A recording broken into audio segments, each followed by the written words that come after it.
સ્પર્ધાત્મક પરીક્ષાની તૈયારી કરતા વિદ્યાર્થીઓની પ્રથમ પસંદગી એટલે આઈસી ક્લિક્સ, જ્યાં તમને મળે છે દરેક કોર્સના વિષય વાઇઝ વિડીયોઝ, ફ્રી મટીરિયલ્સ તથા દરેક પરીક્ષાને લગતી સંપૂર્ણ માહિતી. તો આજે જ ડાઉનલોડ કરો તમારા મોબાઈલ પર આઈસી ક્લિક્સ એપ અને તમારા મિત્રો સાથે પણ શેર કરો. નમસ્કાર વિદ્યાર્થી મિત્રો, હું છું હર્ષિત કારિયા અને આઈસની યુટ્યુબ ચેનલમાં આપ સર્વે વિદ્યાર્થી મિત્રોનું હાર્દિક સ્વાગત કરું છું. વિદ્યાર્થી મિત્રો, હું તમને વારંવાર કહું છું કે અમુક એવા સબ્જેક્ટ છે જીએસની અંદર કે જેમાં તમારે હોરિઝોન્ટલ અને વર્ટિકલ બંને પ્રકારનું સ્ટડી કરવું પડે, બંને પ્રકારનું રીડિંગ કરવું પડે.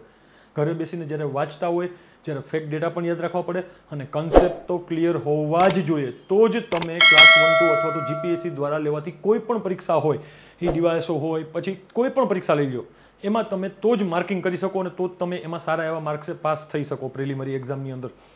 તો હવે જે આજે આપણે જે ઇકોનોમી લાવ્યા છીએ અને ઇકોનોમીના જે કંઈ ફેક્ટ વિથ કન્સેપ્ટ સમજવાના છીએ, એમાં પણ મારો હેતુ એ જ છે કે અમુક તમને ફેક્ચ્યુઅલ પ્રશ્ન કરાવું અને સાથે સાથે અમુક કન્સેપ્ચ્યુઅલ પ્રશ્ન પણ કરાવતો જાઉં, જેથી કરીને તમારા કન્સેપ્ટ પણ ક્લિયર થતા જાય અને ફેક્ચ્યુઅલ ડેટા પણ ક્લિયર થતા જાય. અમુક ટ્રીક પણ હું આજે તમને જણાવીશ કે ઇકોનોમીની અંદર જો પ્રશ્ન પૂછાય ને તમને ન આવડતો હોય ને અને તમારો થોડો ઘણો કન્સેપ્ટ ક્લિયર હોય ને તો પણ તમે એનો જવાબ આપી શકો છો. રાઈટ, આજે આપણે ફોરેક્સ રિઝર્વ વિશે સંપૂર્ણ માહિતી મેળવવાના છીએ કે એસડીઆર સ્પેશિયલ ડ્રોઈંગ રાઇટ્સ શું છે અને એના રિલેટેડ જે કાંઈ માહિતી છે બધી જ વસ્તુઓ મેળવવાના છીએ.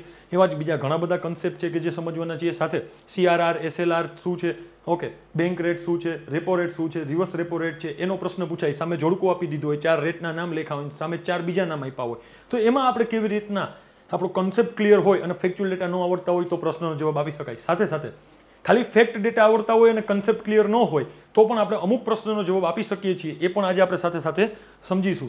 તો શરૂઆત કરીએ આજના આપણા લેક્ચરની અર્થતંત્રના પ્રશ્નોની સમજૂતીમાં. પહેલો પ્રશ્ન આવશે વિદ્યાર્થી મિત્રો કે ખુલ્લા બજારનું સંચાલન, ઓપન માર્કેટ ઓપરેશન એટલે ખાલી જગ્યા, એવું પૂછ્યું છે કે ઓપન માર્કેટ ઓપરેશન એટલે કે ખાલી જગ્યા. તો હવે 4 ઓપ્શન્સ આપ્યા હશે, જોઈએ 4 ઓપ્શન્સ શું છે. સેબીમાં નોંધાયેલી બ્રોકરોની પ્રવૃત્તિઓ, ખોટી વાત છે. સેન્ટ્રલ બેંક દ્વારા બેંકોના બોન્ડનું વેચાણ અને ખરીદી અને વેચાણ, સાચી વાત છે. બરાબર. સરકાર દ્વારા ગિલ્ટ આધારિત સુરક્ષાની ફાળવણી, ખોટી વાત છે. અને એફએચએસ દ્વારા શેરોનું વેચાણ, ખોટી વાત છે. હવે ઓપન માર્કેટ ઓપરેશન એટલે શું? તો પહેલા આપણે બેઝિક જોઈ લઈએ એનું કે ઓપન માર્કેટ ઓપરેશન એટલે કોને કહેવાય. બરાબર. તો કે ઓપન માર્કેટ ઓપરેશન, જેને શોર્ટમાં OMO લખાય છે. બરાબર. ઓપન માર્કેટ ઓપરેશન એટલે બીજું કાંઈ નહીં, રિઝર્વ બેંક ઓફ ઇન્ડિયા, બરાબર, કોઈ પણ દેશની સેન્ટ્રલ બેંક હોય ગવર્મેન્ટ સિક્યોરિટીનું ખરીદી અને વેચાણ કરે. શું કરે? ખરીદી અને વેચાણ કરે. હવે ક્યારે કરે, શું હેતુથી કરે, એ આપણે બધાને ખબર જ છે કે માંગ, મની ફ્લોને કંટ્રોલ કરવા માટે ગવર્મેન્ટ જે છે એના વતી આરબીઆઈ ઓપન માર્કેટ ઓપરેશન અંતર્ગત ગવર્મેન્ટ સિક્યુરિટી છે તેને વેચે અને પોતે પૈસા ખરીદી લે. એટલે કે એક સાથે ગવર્મેન્ટ સિક્યુરિટી આપશે અહીંયા અને ગવર્મેન્ટ સિક્યુરિટી જેવી વેચાણી એવા માર્કેટમાંથી શું છે, પૈસા ખેંચાઈને કોની પાસે આવ્યા? તો કે રૂપિયા આરબીઆઈ પાસે આવ્યા. હવે એનાથી ઉલટી પરિસ્થિતિ હોય તો ગવર્મેન્ટ આરબીઆઈ શું કરશે કે માર્કેટમાંથી ગવર્મેન્ટ સિક્યુરિટી ખરીદશે. જો માર્કેટની અંદર પૈસા નાખવા હશે તો, અને માર્કેટની અંદર શું નાખશે તો કે રૂપિયા નાખશે. તો એક જે મની ફ્લો હોય એને કંટ્રોલ કરવા માટે પણ RBI reserve bank of India જે છે એ ઓપન માર્કેટ ઓપરેશન અંતર્ગત શું કહેવાય કે ગવર્મેન્ટ સિક્યુરિટીની ખરીદી પણ કરે છે અને સામું વેચાણ પણ કરે છે. એટલે ઓપ્શન્સ આપણને શું આપ્યું છે ને મહત્વનો છે. ખરીદી અને વેચાણ બંને વસ્તુ થાય છે કે નહીં? તો કે હા, બંને વસ્તુ થાય છે. ક્લિયર બધા જ વિદ્યાર્થી મિત્રોને? હવે અહીંયા છે ને ક્યારે કરે છે ખરીદી વેચાણ એ અહીંયા નથી સમજાવતો. આના જેવો જે આગળ પ્રશ્ન છે ને ત્યારે બધાને સાથે જ આપણે સમજી લેશું. તો હવે આનો જવાબ બહુ ઇઝીલી રીતના તમે આપી શકશો. આ ફેક્ચ્યુઅલ પ્રશ્ન છે, કન્સેપ્ટ ક્લિયર હોય તો આવડી જ જાય, પરંતુ કન્સેપ્ટની અંદર એક જ લીટી યાદ રાખવાની છે. શું કરે તો કે ઓપન માર્કેટ ઓપરેશન અંતર્ગત પહેલા તો કોણ કરે તો કે સેન્ટ્રલ બેંક, એટલે કે RBI reserve bank of India. કોઈ પણ દેશની સેન્ટ્રલ બેંક કરી શકે આ જ વસ્તુ. વેચાણ પણ કરે છે અને સાથે સાથે ખરીદી પણ કરે છે. હવે વેચાણ ને ખરીદી મની ફ્લોને કંટ્રોલ કરવા માટે કરે છે. આ ગુણાત્મક સાધનોમાં આવે છે. ક્લિયર? નેક્સ્ટ ક્વેશ્ચન જોઈએ વિદ્યાર્થી મિત્રો આપણે કે જીએસટી પરિષદના અધ્યક્ષ કોણ હોય. હવે આ પ્રશ્ન છે ને બહુ ઇઝી પ્રશ્ન છે. જીએસટી પરિષદના અધ્યક્ષ કોણ હોય? તો કે જીએસટી પરિષદના અધ્યક્ષ હોય છે કેન્દ્રીય નાણામંત્રી, એટલે કે ફાઇનાન્સ મિનિસ્ટર. અત્યારે કોણ છે? ફાઇનાન્સ મિનિસ્ટર નિર્મલા સીતારામન જે બહેન છે તે ભારત દેશની અંદર જીએસટી કાઉન્સિલના અત્યારના અધ્યક્ષ છે અને એ જ નાણામંત્રી છે. તો આપણે આજે છે ને જીએસટી પરિષદ રિલેટેડ બધી જ માહિતી ફૂલ ટુ ઓન મેળવી લઈએ કે એ શું છે. જીએસટી કાઉન્સિલ પહેલા તો શું છે? પહેલા તો જીએસટી કાઉન્સિલ જે છે ને એ અનુચ્છેદ 279 એક ક્લોઝ 1, જો એક ટિપ્સ આપી દો અહીંયા સાથે સાથે, એન્ટર યુની ટિપ્સ. આપણે નોર્મલી આર્ટિકલ જોઈએ ને બંધારણના અનુચ્છેદ, તો એને આર્ટિકલ કહેવાય ઇંગ્લિશમાં, અને ઓમ ગુજરાતીમાં કહો તો અનુચ્છેદ કહેવાય. તો અનુચ્છેદ લ્યો કે આર્ટિકલ કયો, બંને વસ્તુ સેમ. હવે એને બોલાય કેવી રીતના, જેમ કે આ 14 છે તો આને ખાલી એમનું બોલાય કે અનુચ્છેદ 14, ઇંગ્લિશમાં કહો તો આર્ટિકલ 14. ઓકે, આ 14 આવી રીતના હોય, કાઉન્સની અંદર એક કઈ લખ્યું હોય, તો આને કેવી રીતના બોલાય? અનુચ્છેદ 14 પેટા 1. શું બોલાય? પેટા 1. જો આ ઇન્ટરવ્યુની ટિપ્સ છે, ઇન્ટરવ્યુની અંદર તમે ડાયરેક્ટ એવી રીતના અનુચ્છેદ બોલી જાઓ 14 1 14 2, તો એ અલગ વસ્તુ થઈ ગઈ. આ 14, આ 1, આ અલગ છે, આ 14, આ એક અલગ છે. એટલા માટે આને કેવી રીતના બોલાય? તો અનુચ્છેદ 14 ક્લોઝ 1, અથવા તો ગુજરાતીમાં કહો તો 14 પેટા 1. હજી એક આના જેવો આવે 14 ક્લોઝ એ, તો આને શું બોલાય? ગુજરાતીમાં કેવું હોય તો 14 પેટા એ સબ પેટા 1. જ્યારે એને ઇંગ્લિશમાં કેવું હોય તો આર્ટિકલ 14 ક્લોઝ એ સબ ક્લોઝ 1, આવી રીતના બોલાય. તો આપણે જે અનુચ્છેદ છે અહીંયા, રાઈટ, જીએસટી કાઉન્સિલનો, એ એક તો બંધારણીય સંસ્થા છે. એટલે બંધારણીય સંસ્થા એટલે બંધારણની અંદર એનો આર્ટિકલ હશે, તો એનો આર્ટિકલ કયો તો ખાસ યાદ રાખવાનો બધા જ વિદ્યાર્થી મિત્રોએ. અનુચ્છેદ 279 એ ક્લોઝ 1. આ અનુચ્છેદ 279 એ એક સ્વતંત્ર આર્ટિકલ છે, અને એનો પેટા 1, એના અંતર્ગત જીએસટી કાઉન્સિલની રચના કરવામાં આવે છે. એટલા માટે જીએસટી કાઉન્સિલ છે ને બંધારણીય સંસ્થા છે. આ પ્રશ્ન પૂછાઈ શકે છે હવેની પરીક્ષામાં કે જીએસટી કાઉન્સિલ નીચેનામાંથી કેવી સંસ્થા છે? બંધારણીય સંસ્થા છે, કાયદાકીય સંસ્થા છે, બીજી કોઈ સોસાયટી રજિસ્ટર્ડ છે કે એનજીઓ છે? તો તમે શું જવાબ દેશો? તો આનો આવશે જવાબ બંધારણીય સંસ્થા છે. ક્લિયર બધા જ વિદ્યાર્થી મિત્રોને? ઓકે, જીએસટી નો બંધારણીય સુધારો બધા જ વિદ્યાર્થી મિત્રોને ખાસ યાદ હોવો જોઈએ. 101મો બંધારણીય સુધારો છે. 101મો બંધારણીય સુધારો એટલે કે જીએસટી રિલેટેડ જે કાંઈ જોગવાઈઓ છે તેના રિલેટેડ બંધારણની અંદર ઘણા બધા સુધારા કરવામાં આવ્યા, પરંતુ એનો એક જ આ સુધારો કહેવામાં આવે છે 101મો બંધારણીય સુધારો. એના અધ્યક્ષ કોણ હોય છે? તો કેન્દ્રીય નાણામંત્રી. આ જ આપણો પ્રશ્ન હતો. ઓકે, એના સભ્ય કોણ હોય છે? તો કે બધા જ રાજ્ય અને 3 કેન્દ્ર શાસિત પ્રદેશ, દિલ્હી, પુડુચેરી જેવા છે, જેને અર્ધ રાજ્યનો દરજ્જો આપવામાં આવેલો છે, તેના મંત્રીઓ. અહીંયા બધા જ રાજ્યોમાં કોણ કોણ આવશે? તો કે ભારત દેશની અંદર અત્યારે 28 રાજ્યો છે. 28 રાજ્ય. પછી જોવા જાય તો 3 કેન્દ્ર શાસિત પ્રદેશની વાત લઈ લે તો એમાં JNK આવી જશે હવે, જમ્મુ એન્ડ કાશ્મીર, કારણ કે ત્યાં પણ વિધાનસભા છે, એને પણ અર્ધ રાજ્યનો દરજ્જો આપવામાં આવેલો છે. અનુચ્છેદ 370 હટાવ્યો ગવર્મેન્ટે, અનુચ્છેદ 370 જેના માટે સ્પેશિયલ પ્રોવિઝન હતા જમ્મુ કાશ્મીર માટે, એ હટાવી નાખ્યો. એટલા માટે હવે એ સંપૂર્ણપણે આખું ભારત દેશનું અંગ થઈ ગયું. પહેલા પણ અભિન્ન અંગ હતું જ, પરંતુ એના માટે અમુક ભારત દેશના બંધારણની વાત કરું છું. ભારત દેશના બંધારણમાં એક આર્ટિકલ આપ્યો હતો કે અનુચ્છેદ 370, અને એના મુજબ ભારત દેશના બંધારણ મુજબ એને અમુક સ્પેશિયલ જોગવાઈઓ આપવામાં આવેલી હતી, જેમ કે 35 આપવામાં આવેલો હતો, બરાબર. પછી આના વગરનો એક ઘણી બધી બાબતો હતી કે જેના અંતર્ગત તે પોતે પોતાનું બધી જ વસ્તુ અલગથી ડિસાઇડ કરે. એનું બંધારણ અલગ હોય, એનો ઝંડો અલગ હોય, એના રાજ્યનું પ્રશાસન છે એની પાસે થોડોક વધારે હકો હોય છે. ગુજરાત રાજ્ય પાસે હક હતા, યુપી બિહાર પાસે જે હક હતા એના કરતાં જમ્મુ કાશ્મીર પાસે ઘણા બધા વધારે હક હતા. પરંતુ હવે તો ઇતિહાસ થઈ ગયો ને, તો ઇતિહાસની જેમ એને વાંચી લેવાનો એકવાર, એમાં કંઈ ખાસ ધ્યાન દેવાનું નહીં. નેક્સ્ટ જોઈએ આપણે એમાં શું આપ્યું. તો આ જે જીએસટી કાઉન્સિલ છે ને એમાં નિર્ણય કેવી રીતના લેવાય? પહેલાં તો આપણને એ પ્રશ્ન થાય. હવે ભારત દેશની અંદર શું છે? લોકશાહી છે. તો લોકશાહી હોય તો લોકશાહીમાં નિર્ણય હંમેશા બહુમતના આધારે લેવાય. કેના આધારે લેવાય? બહુમતના આધારે નિર્ણય લેવાય. તો જીએસટી કાઉન્સિલ છે એમાં બહુમત કેવી રીતના થાય? ઓકે, આપણે જોઈ ગયા કે 28 રાજ્ય પ્લસ 4 કેન્દ્ર શાસિત પ્રદેશ, એમાં JNK આવી ગયું, રેડી, અને એક કેન્દ્ર સરકાર. તો આમાં બહુમત કેવી રીતના કરવાનું? તો આમાં બહુમત માટે અલગ પ્રકારની એક સિસ્ટમ વાપરવામાં આવી છે, વેઇટેજ, WIT, વેઇટેજ સિસ્ટમ. એટલે કે વેઇટેજ સિસ્ટમ કયો અથવા તો વેઇટેજ વોટિંગ કયો, ભારિત મતદાન જેને ગુજરાતીમાં કહેવાય. જો ભારિત મતદાન, બરાબર, તો એ પ્રમાણે એના આધારે નિર્ણય લેવાશે. ભારિત મતદાન એટલે કે વજનને માપવામાં આવે, રાઈટ. આપણે મતદાન કરીએ તો મતદાનમાં કે મત ગણતરી થાય, આમાં ગણતરી ન થાય. જો સાંભળજો મારી વાત, ગણતરી ન થાય, મતદાનની ગણતરી ન થાય. આમાં મત છે ને માપવામાં આવે. એટલે કે કોઈ પણ નિર્ણય 75% એને મતદાન મળ્યું તો એ ભારિત થયું, તો એ જે નિર્ણય છે એ પાસ થઈ જશે. જેમ કે આપણે એક સામાન્ય વસ્તુ સમજીએ, જીએસટીમાં 5 પ્રકારના છે. એક તો 0%, 5%, 12%, 18% અને 28%. આ પ્રશ્ન પણ પૂછાઈ ગયો STAની એક્ઝામમાં કે જીએસટીમાં સૌથી ઉપરનો સ્લેબ કયો, કેટલા ટકા જીએસટી વધુ લગાવી શકાય? તો કે 28%. ઓકે, હવે 5 પ્રકારના સ્લેબ છે, 0%, 5%, 12%, 18% અને 28%.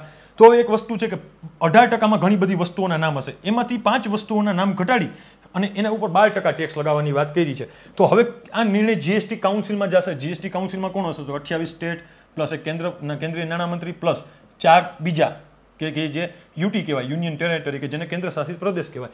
તો આ લોકો મતદાન કરશે.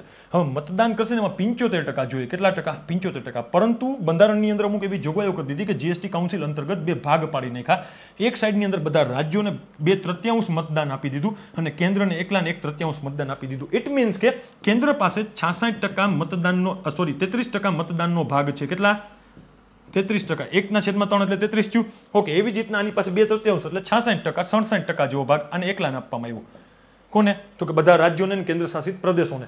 હવે 75% બહુમતીથી નિર્ણય લઈ તો જ 18% વાળી વસ્તુ આપણે આગળ જોઈ ગયા એ અમુક વસ્તુઓને 12%ની અંદર ટ્રાન્સફર કરી શકાય.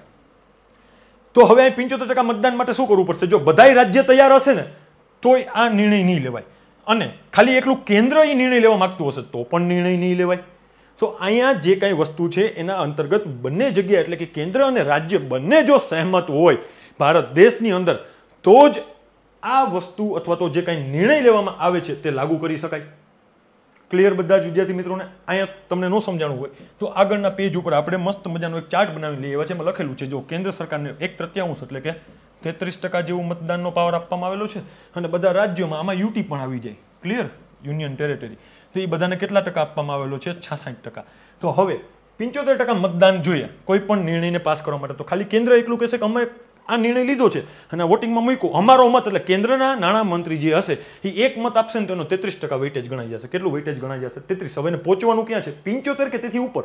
તો એના માટે રાજ્યોની જે કાંઈ હોય મંત્રીઓ આવ્યા હોય અથવા તો એના નાણામંત્રી મુકાણા હોય અથવા તો એને કોઈ પ્રતિનિધિત્વ નિયુક્ત કરેલો હોય આ જીએસટી કાઉન્સિલમાં, એ વ્યક્તિ આમાં મતદાન કરશે અને એ બધું ભેગું કરીને વેઇટેજ એટલે કે વજનના આધારે, ભારિત આધારે 75% કે તેથી વધી ગયું એટલે એ જે કાંઈ નિર્ણય છે એ લાગુ કરી દેવામાં આવશે. આવી રીતના એમાં નિર્ણય લેવાય છે. ઓકે, તો આપને પ્રશ્ન થાય કે જીએસટી કાઉન્સિલ કેવા કેવા કાર્યો કરે છે?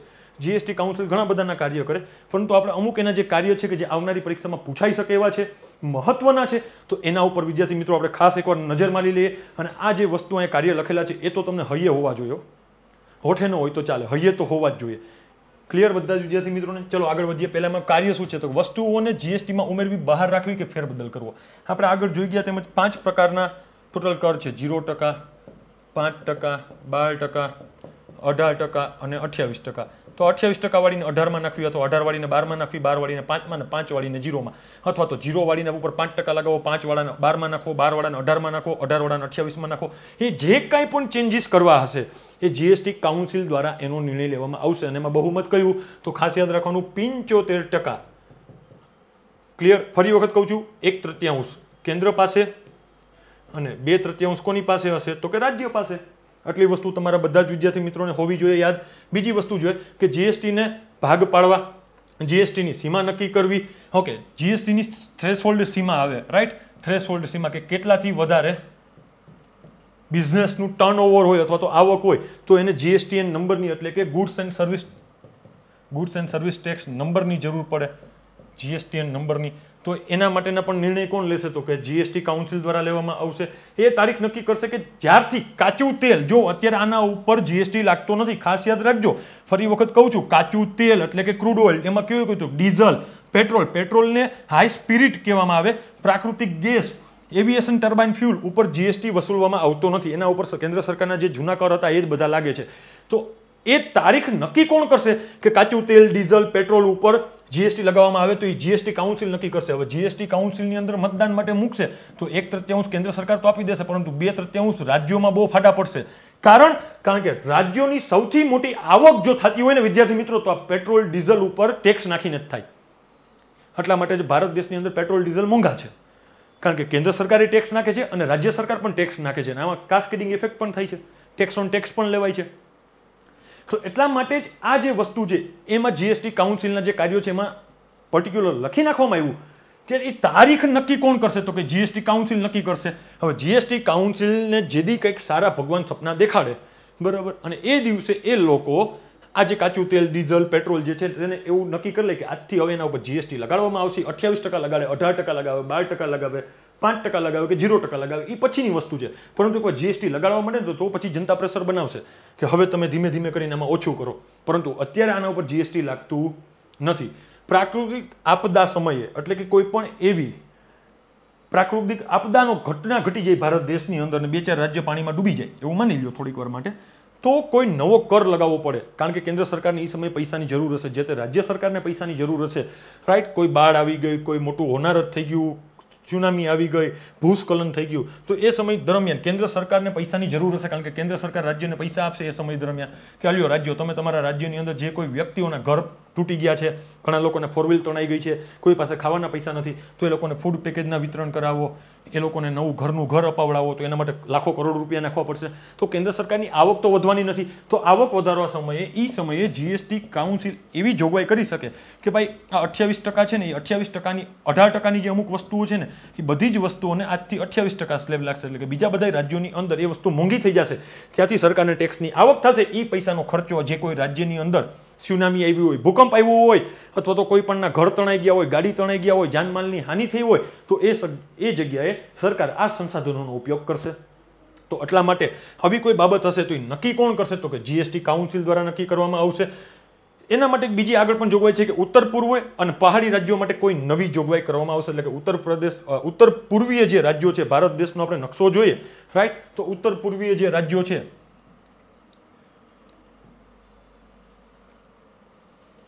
અન્નામમિત્રી, આસામ, મિઝોરમ, એવા બધા અહીંયા છે, રાઈટ. અરુણાચલ પ્રદેશ, નાગાલેન્ડ, મણિપુર, મિઝોરમ, ત્રિપુરા, રાઈટ. આવા બધા 7 સિસ્ટર ઓફ ઇન્ડિયા કહેવાય. આ પણ સાથે યાદ રાખજો, 7 સિસ્ટર ઓફ ઇન્ડિયા કહેવાય આપણે.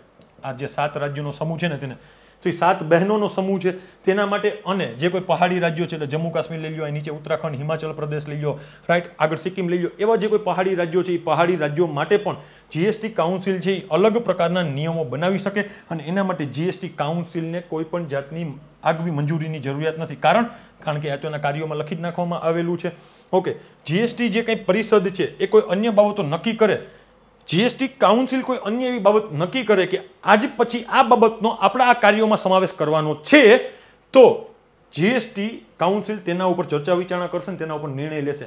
હવે આ સ્ટેટમેન્ટમાં છે ને તમને ઠેબ ખવડાવે એવું બની શકે. આ સ્ટેટમેન્ટમાં છે ને રાષ્ટ્રપતિ લખી નાખે, અથવા તો નાણામંત્રી લખી નાખે, અથવા તો વડાપ્રધાન લખી નાખે, પીએમ લખી નાખે, તો આ બધી જ વસ્તુ ખોટી આવશે. આનો નિર્ણય કોણ લેશે, તો કે જીએસટી કાઉન્સિલ લેશે. ખાસ યાદ રાખજો, જો અહીં લખેલું છે જીએસટી પરિષદ જો એવો નિર્ણય લે તો આગળ જતા જીએસટી કાઉન્સિલ તેની બાબતો ઉપર નિર્ણય લેશે, અને શું કહેવાય કે કોઈ પણ જાતનું ડિસિઝન લેવું હશે તે લેશે. ક્લિયર બધા જ વિદ્યાર્થી મિત્રોને? હવે આપણા પ્રશ્ન ઉપર જાય તો બહુ ઇઝી પ્રશ્ન હતો. એ તો શું હતો જોઈએ? જીએસટી પરિષદના અધ્યક્ષ કોણ છે? હવે ભાઈ બહુ ઇઝી છે, અમે આખું ડિટેલથી ભણી ગયા. નાણામંત્રી. કોણ આવશે? નાણામંત્રી જીએસટી કાઉન્સિલના અધ્યક્ષ હોય છે. ચલો આગળ આપણે જોઈ લઈએ. કોણ ભારતનો વિદેશી વિનિમય ભંડાર જાળવે છે? Forex reserve. ફોરેક્સ રિઝર્વ કોણ સાચવે છે? અહીંયા તમને ઓપ્શન્સમાં ભારતીય રિઝર્વ બેંક આપેલું છે, એટલે જવાબ એ થઈ જશે, right. State bank of India ના આવે, નાણાં મંત્રાલય નો આવે, ભારતીય નિકાસ આયોગ નો આવે, એક્ઝિમ બેંક, રાઈટ, એ પણ નો આવે. હજુ આમાં આવા ઇઝી ઓપ્શન્સ આપ્યા. આની જગ્યાએ એક રિઝર્વ બેંક પણ આપ્યું હશે, ફાઇનાન્સ મિનિસ્ટર તો આપ્યું જ હશે, એની જગ્યાએ પીએમ આપ્યું હશે, રાઈટ, અથવા તો નાબાર્ડ આપી દીધું હશે. આવા ઓપ્શન્સ આપી દીધા, આપણે બધા જ ખોટા માનવાના, આ કોઈ ન આવે ભાઈ. આપણી પાસે જવાબ છે જ કયો, તો કે ભારતીય રિઝર્વ બેંક. હવે આપણે છે ને આજે ફોરેક્સ રિઝર્વને ખૂબ ડિટેલથી સમજવાના છીએ, એટલે બધા જ વિદ્યાર્થી મિત્રો આ ફોરેક્સ રિઝર્વ વાળો કન્સેપ્ટ છે ને સમજી લેજો, ખાસ યાદ રાખી લેજો. કોઈ પણ પરીક્ષામાં આ પ્રશ્ન પૂછાય તો હવે તમને આવડવો જોઈએ. અને અત્યારે ભારત દેશનું ફોરેક્સ રિઝર્વ $600 બિલિયન ની આજુબાજુ છે. આપણે ખૂબ આમાં આગળ વધી રહ્યા છીએ. આપણું ફોરેક્સ રિઝર્વ ખૂબ વધી રહ્યું છે. પાકિસ્તાન આપણો જે પાડોશી કન્ટ્રી છે એનું $18 બિલિયન છે. કેટલું? $18 બિલિયન. હવે આપણા કરતાં કેટલો નાનો છે જોવું જોઈએ, છતાં આપણે એની જોડે કમ્પેરિઝન કરીએ. ફોરેક્સ રિઝર્વમાં સૌ પ્રથમ કોણ આવશે, તો કે ચાઇના. કોણ છે ફોરેક્સ રિઝર્વમાં સૌ પ્રથમ? કોણ છે, તો કે ચાઇના છે, રાઈટ. ચલો આપણે જોઈએ કે ફોરેક્સ એક્સચેન્જ રિઝર્વ કેવું હોય, તો કે એકમાં એક તો વિદેશી નાણું હોય, ટ્રેઝરી બિલ હોય, બોન્ડ હોય અને અધર ગવર્મેન્ટ સિક્યુરિટી.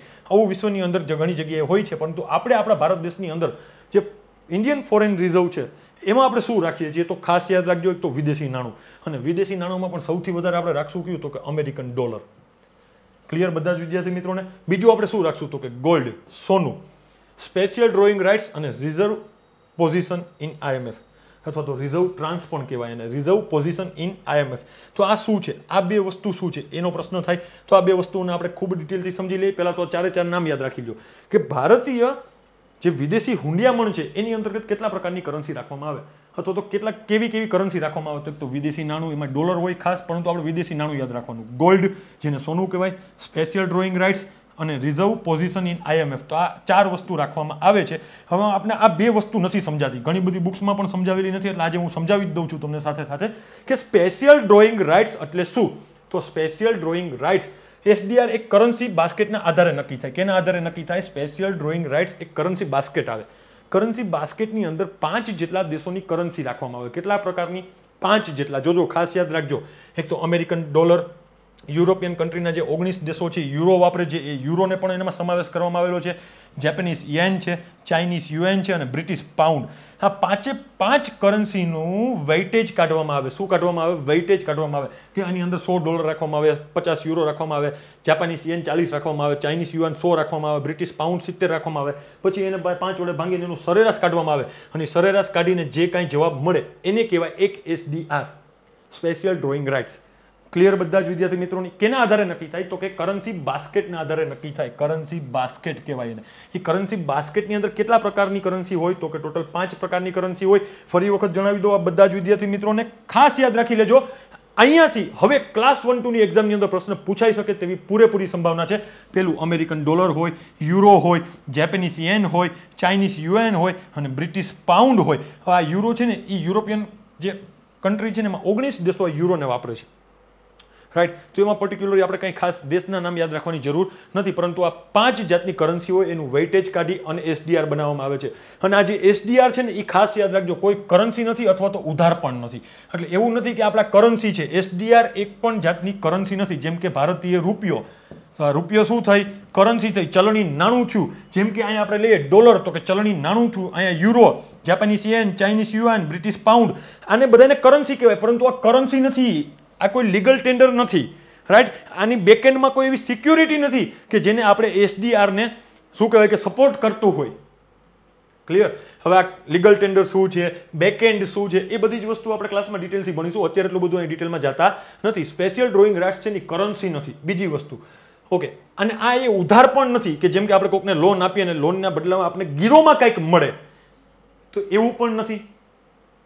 ક્લિયર બધા જ વિદ્યાર્થી મિત્રોને? આવું કંઈક છે SDR. હવે જોઈએ આપણે રિઝર્વ પોઝિશન જેને કહેવામાં આવે છે. IMF, ઇન્ટરનેશનલ મોનેટરી ફંડ ના સભ્ય દેશોએ IMF ની જ્યારે સદસ્યતા લેતા હોય ને, IMF ની જ્યારે સદસ્યતા, ત્યારે અમુક રૂપિયા એમાં દેવા પડે. એટલે કે અમુક અહીં રૂપિયા લખાઈ ગયું છે, અમુક કરન્સી અહીં આપવી પડે. શું આપવી પડે? કરન્સી ત્યાં જમા કરાવવી પડે.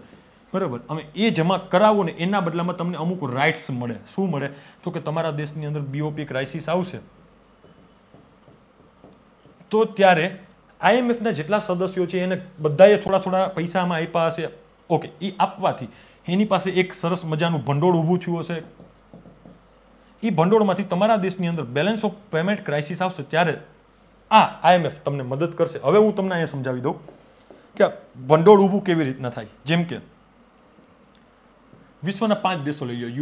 USA એટલે કે અમેરિકા લઈ લો, રશિયા લઈ લો, ઇન્ડિયા લઈ લો, ચાઇના લઈ લો અને UK, યુનાઇટેડ કિંગડમ એટલે કે ઇંગ્લેન્ડ લઈ લો. ચલો, આ 5 દેશો છે આના અંતર્ગત, એવું માની લો IMFમાં. હવે 5 દેશો પોતાની શક્તિ પ્રમાણે પૈસા આપશે. સૌથી વધારે USA આપ્યા, બીજા ચાઇનાના છે, ત્રીજા રશિયાના લઈ લો, ચોથા ઇન્ડિયાના લઈ લો, 5મા UKના લઈ લો. તો આ બધાએ કંઈક પૈસા આપ્યા, 100 રૂપિયા એવું માની લો, તો 500 રૂપિયા છે.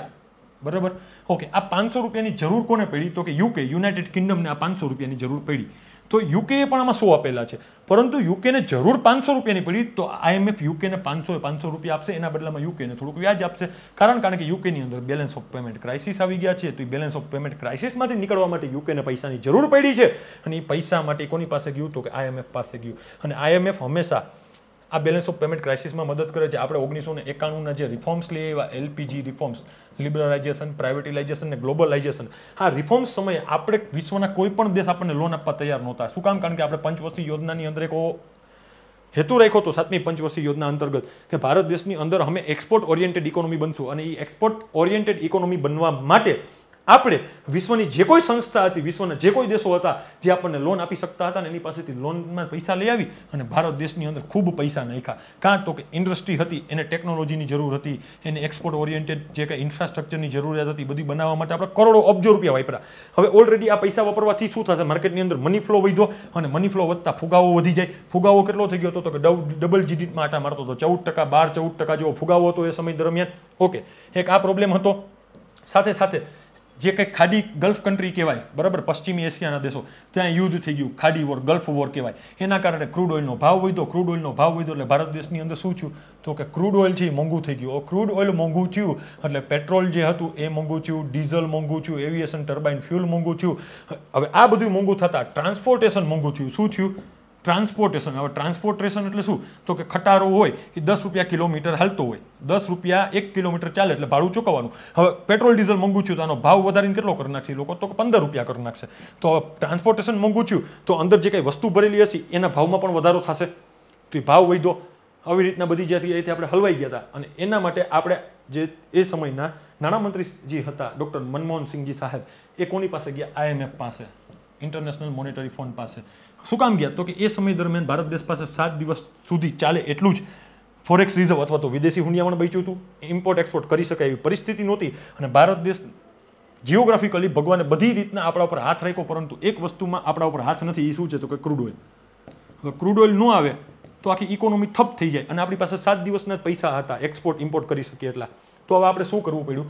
IMF પાસે ગયા, એને આપણી પાસે $100 બિલિયન મદદ માંગી. એને કીધું અમે મદદ કરીએ, રાઈટ, પરંતુ તમે તમારા ઇકોનોમીની અંતર્ગત અમે કઈ એવા સુધારા કરો.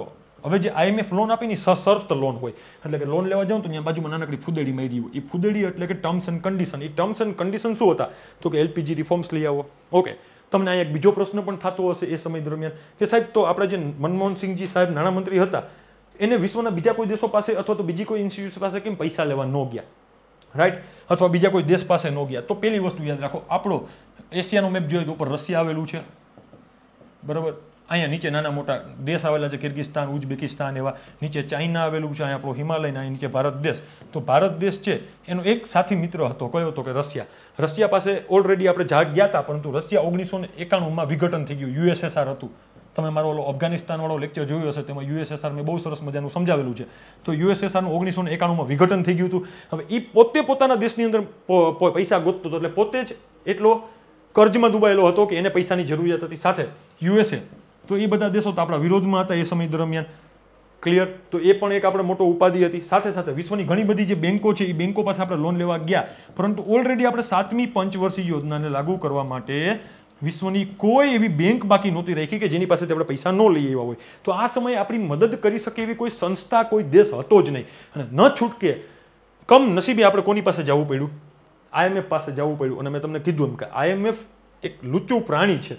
અને લુચ્ચું પ્રાણી કેવું છે? તો કે સશર્ત લોન આપે. તો એને સશર્ત લોન આપી કેના માટે? તો કે બેલેન્સ ઓફ પેમેન્ટ ક્રાઇસિસ માટે. હવે બેલેન્સ ઓફ પેમેન્ટ ક્રાઇસિસમાં મદદ કેવી રીતના થાય? તો કે આવી જ રીતના જ્યારે IMFનો સદસ્ય બનીએ ત્યારે એમાં અમુક પૈસા આપવા પડે, જેને કહેવાય રિઝર્વ પોઝિશન, કે તમારું અમુક હક ત્યાં જમા છે. એ હકના બદલામાં તમને સર્વિસ મળશે, પરંતુ સર્વિસની અંદર તમારે ટર્મ્સ એન્ડ કન્ડિશન જે હશે લાગુ થશે.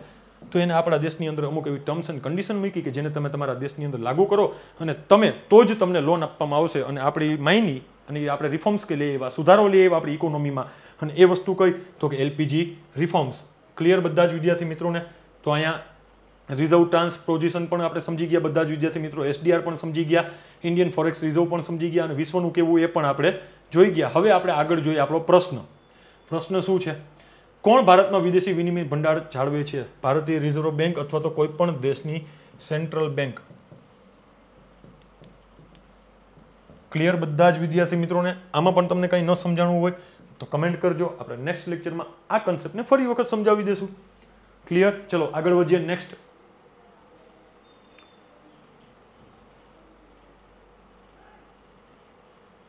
ઓકે, જો મારો જે આપણે શરૂઆતમાં તમે લેક્ચર ચાલુ કર્યો ત્યારે મેં તમને 2-4 મિનિટની એક વાત કીધેલી હતી, એનું હું તમને અહીંયા જવાબ આપું છું. તમે બધા જ વિદ્યાર્થી મિત્રો જો CRR, cache reserve ratio, SLR, statutory liquidity ratio, repo rate ને રિવર્સ રેપો રેટ ભણ્યા હોય તો તમારો એક કન્સેપ્ટ ક્લિયર હોય. ક્લાસની અંદર અમે બહુ સરસ મજાના કન્સેપ્ટ આના ક્લિયર કરાવ્યા. ઓકે, ચલો એવું માની લો કે CRR છે, CRR ઓલવેઝ 4% આજુબાજુ અત્યારની પરિસ્થિતિમાં રહી. SLR એ 18% આજુબાજુ રહી છે. રેપો રેટ અને રિવર્સ રેપો રેટ, આ 4 વસ્તુનો પ્રશ્ન પૂછાયેલો છે. તો CRR SLR આપણે જોઈ ગયા. હવે રેપો રેટ ને રિવર્સ રેપો રેટ જોવાના છે.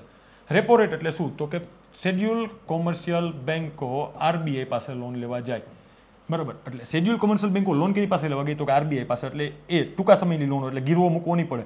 RBI એને પૈસા આપશે ને એના ઉપર અમુક ટકા વ્યાજ લેશે. કોણ લેશે? તો કે RBI લેશે. કોની પાસેથી? તો કે શેડ્યુલ કોમર્શિયલ બેન્કો પાસેથી. ઓકે, આની જ સેમ ઉલટી પરિસ્થિતિ. RBI ને પૈસાની જરૂરિયાત નથી, પરંતુ મની ફ્લોને કંટ્રોલ કરવા માટે રિવર્સ રેપો રેટનો ઉપયોગ કરે. રિવર્સ રેપો રેટમાં RBI અન્ય શેડ્યુલ કોમર્શિયલ બેન્કો પાસે જાય, એમ કે લાવો પૈસા, અમારે પૈસાની જરૂર છે, એટલે એ શેડ્યુલ કોમર્શિયલ બેન્ક એને રૂપિયા આપશે. તો અહીંયા શેડ્યુલ કોમર્શિયલ બેન્કે RBI ને રૂપિયા આપ્યા, તો RBI પણ વ્યાજ આપવું પડશે. આટલી વસ્તુ ક્લિયર છે. હવે આપણે આપણા પ્રશ્નો ઉપર આવીએ. ચલો જો, CRR જે 4%ની આજુબાજુ જ હોય, બરાબર. SLR છે એ હંમેશા CRR કરતાં વધારે જ હોય. ક્લિયર. રેપો રેટ અને રિવર્સ રેપો રેટની વાત કરવામાં આવેલી છે. તો રેપો રેટ જે છે એ 6.50% એ સમય દરમિયાન હતો, અને રિવર્સ રેપો રેટ કેટલો હતો? તો કે 6.25%. તો રિવર્સ રેપો રેટ હંમેશા છે ને રેપો રેટ કરતાં ઓછો જોઈએ, એટલું હંમેશા મગજમાં રાખજો. રેપો રેટ કરતાં રિવર્સ રેપો રેટ હંમેશા ઓછો જ હોય. કારણ કે રેપો રેટ છે એ બેન્કો કોની પાસે જાય છે? તો કે RBI પાસે.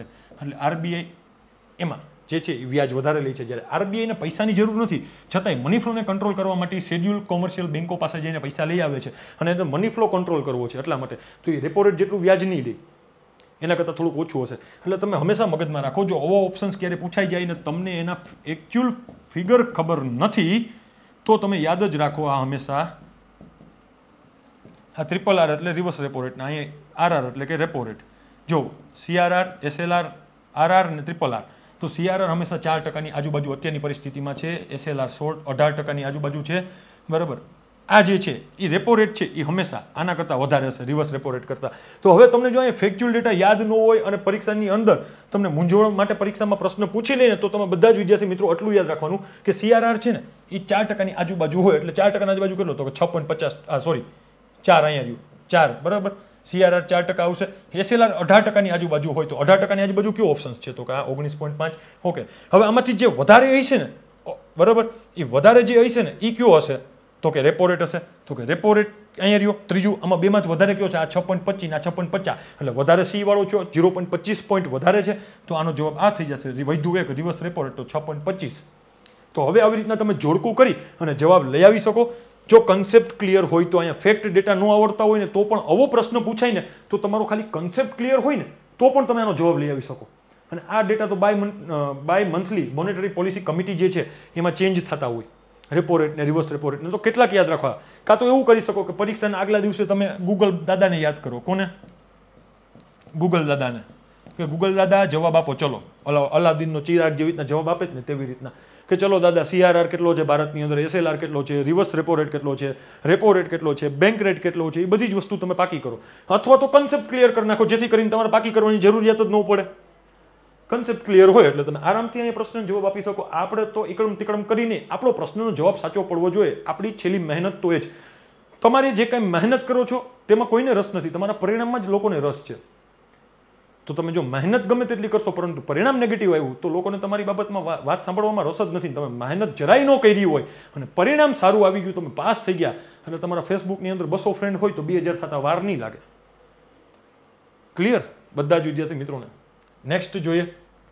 જ્યારે દેશના બજેટમાં ખાધવાળું બજેટ સતત રજૂ કરવામાં આવે છે, જ્યારે નીચેના પૈકી કયા પગલાં સરકાર લઈ શકે? એટલે કે ખાધવાળું બજેટ ઇટ મીન્સ કે બજેટમાં તમારી જે આવક છે એ આવક કરતાં તમારો ખર્ચ કેવો હોય? તો કે વધુ હોય. એટલે કે ખર્ચ વધુ, એટલે તમારી આવક 100 રૂપિયા છે અને તમારો ખર્ચ કેટલો છે? 120 રૂપિયા. તો 120 માઇનસ 100 કરો તો તમારું બજેટમાં કેટલાની ખાધ છે? તો કે 20 રૂપિયાની ખાધ છે. આને કહેવાય ખાધવાળું બજેટ. રાઈટ. આવી રીતના ઇંગ્લિશમાં આપણે ઘણા બધા બજેટ આવે. ટોટલ 3 પ્રકારના બજેટ આવે. ડેફિસિટ, બજેટ ડેફિસિટ એક કહેવાય છે, એક પુરાંતવાળું બજેટ કહેવાય છે, કે જેને કહેવાય સરપ્લસ બજેટ. સરપ્લસ બજેટ કહેવાય. અને ઇક્વલ બજેટ એટલે કે તમારી આવક અને જાવક બંનેના ખર્ચ સમાન હોય. તો બજેટ ડેફિસિટ કોને કહેવાય? કે તમારી આવક કરતાં ખર્ચ તમારો કેવો છે? વધુ છે. સરપ્લસ બજેટ કોને કહેવાય? તમારી આવક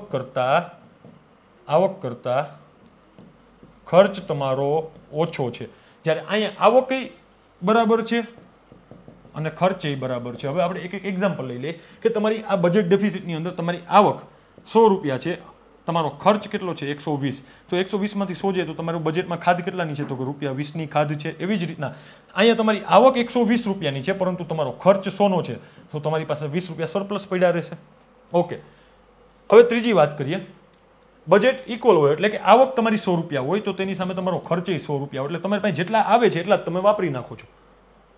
હવે ભારત દેશ જેવો જે વિકાસશીલ દેશ છે કે જે હજી વિકસિત થયો નથી, ડેવલપિંગ કન્ટ્રી કહેવાય, આપણે કેવા કહેવાય? ડેવલપિંગ. ING લાગે પાછળ. ડેવલપિંગ કન્ટ્રી છે. જ્યારે અમેરિકા અથવા તો પશ્ચિમના ઘણા બધા દેશો લઈ લો, UK લઈ લો, તે ડેવલપ્ડ કન્ટ્રી કહેવાય. કેવા કહેવાય? ડેવલપ્ડ. એટલે કે ઓલરેડી વિકસિત થઈ ચૂક્યા છે. હવે આ લોકો માટે બજેટ ડેફિસિટ બહુ ખરાબ, ડેવલપ કન્ટ્રી માટે.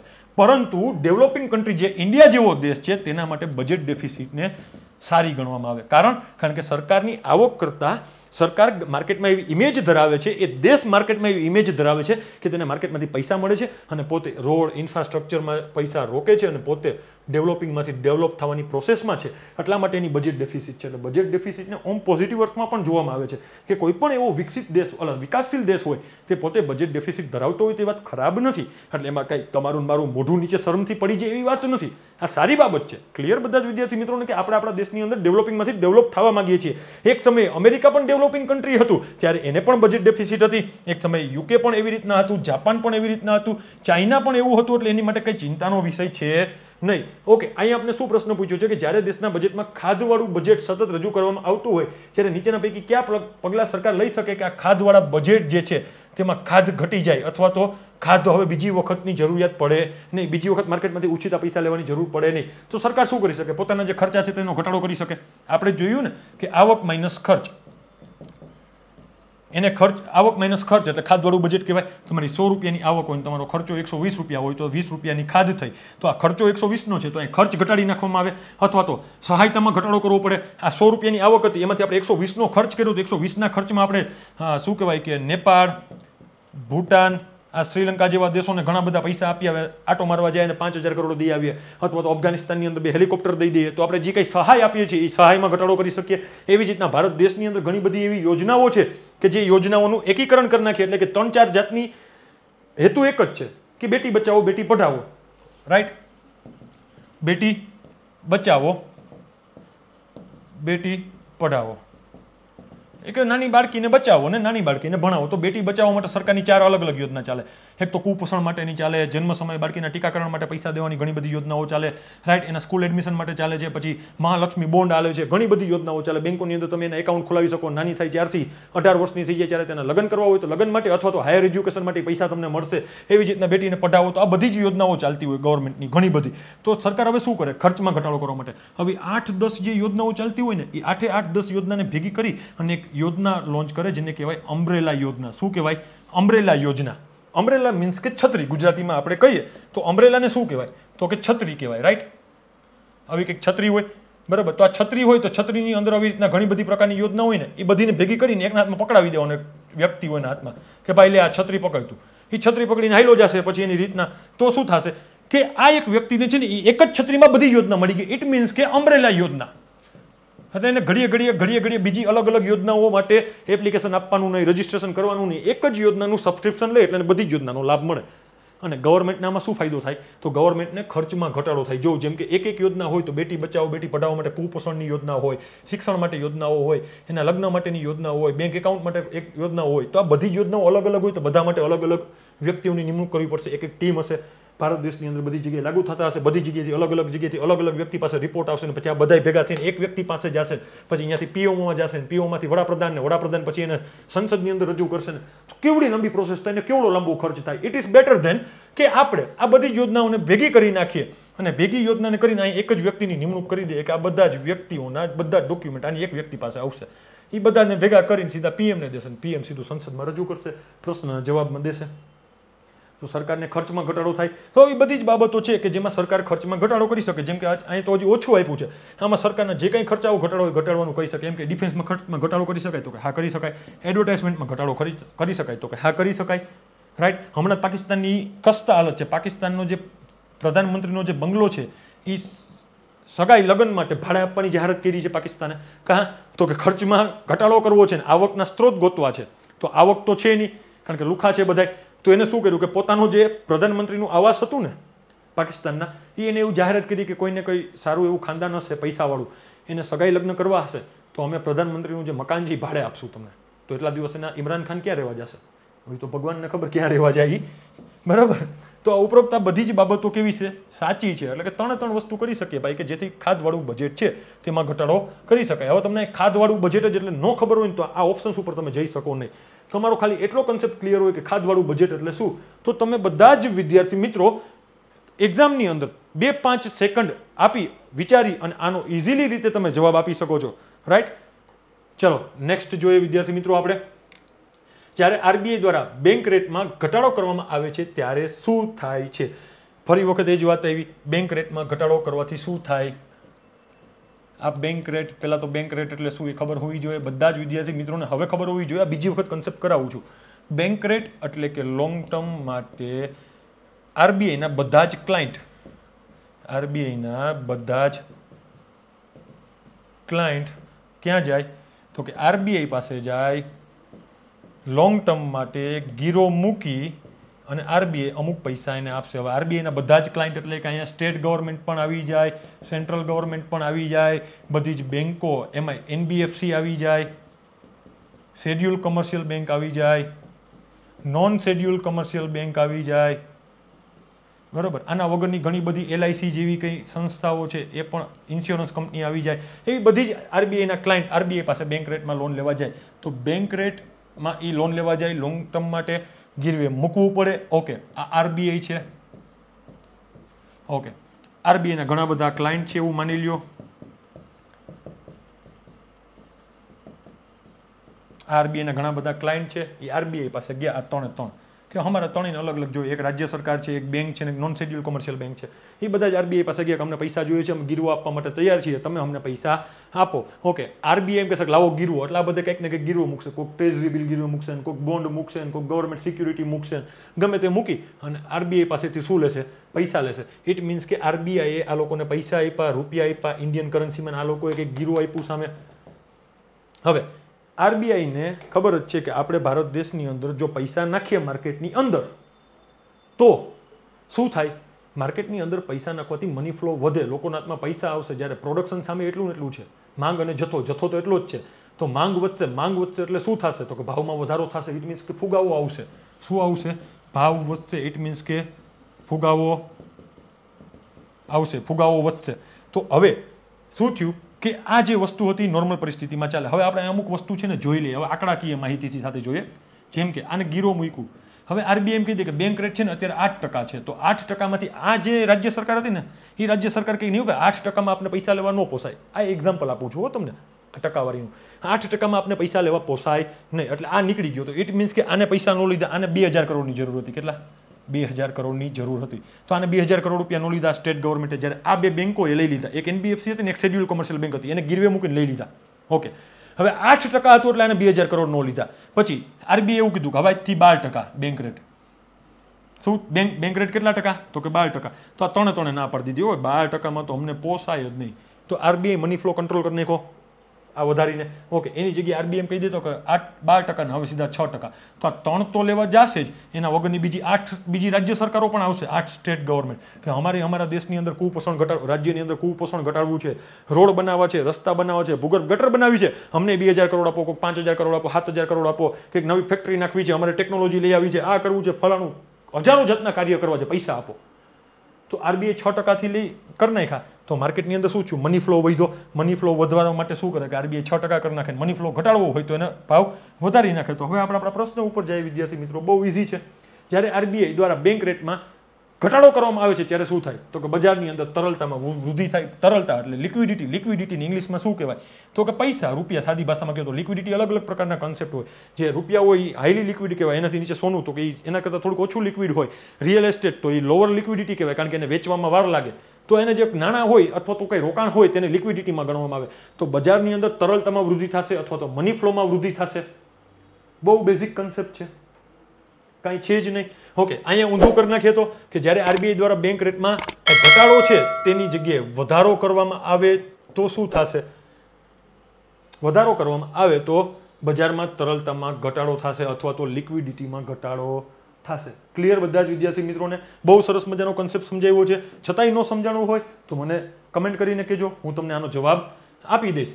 આજના લેક્ચરમાં બધા જ વિદ્યાર્થી મિત્રો આપણે અહીંયા સુધી રાખીએ. જે કોઈ વિદ્યાર્થી મિત્રોને કંઈ પણ ન સમજાણું હોય, કંઈ પણ ન આવડ્યું હોય અથવા તો સમજાવવામાં મારાથી કંઈક કચાશ રહી ગઈ હોય, તમને સમજવામાં કંઈક પ્રોબ્લેમ થતો હોય તો મને ગમે ત્યારે કમેન્ટ કરીને જણાવો. હું શ્યોરલી તમને નેક્સ્ટ લેક્ચરની અંદર આવીશ, ત્યારે પહેલાં એ કન્સેપ્ટ કરાવીશ અને પછી જ આપણે આગળ વધીશું. ચલો, જય હિન્દ, જય ભારત.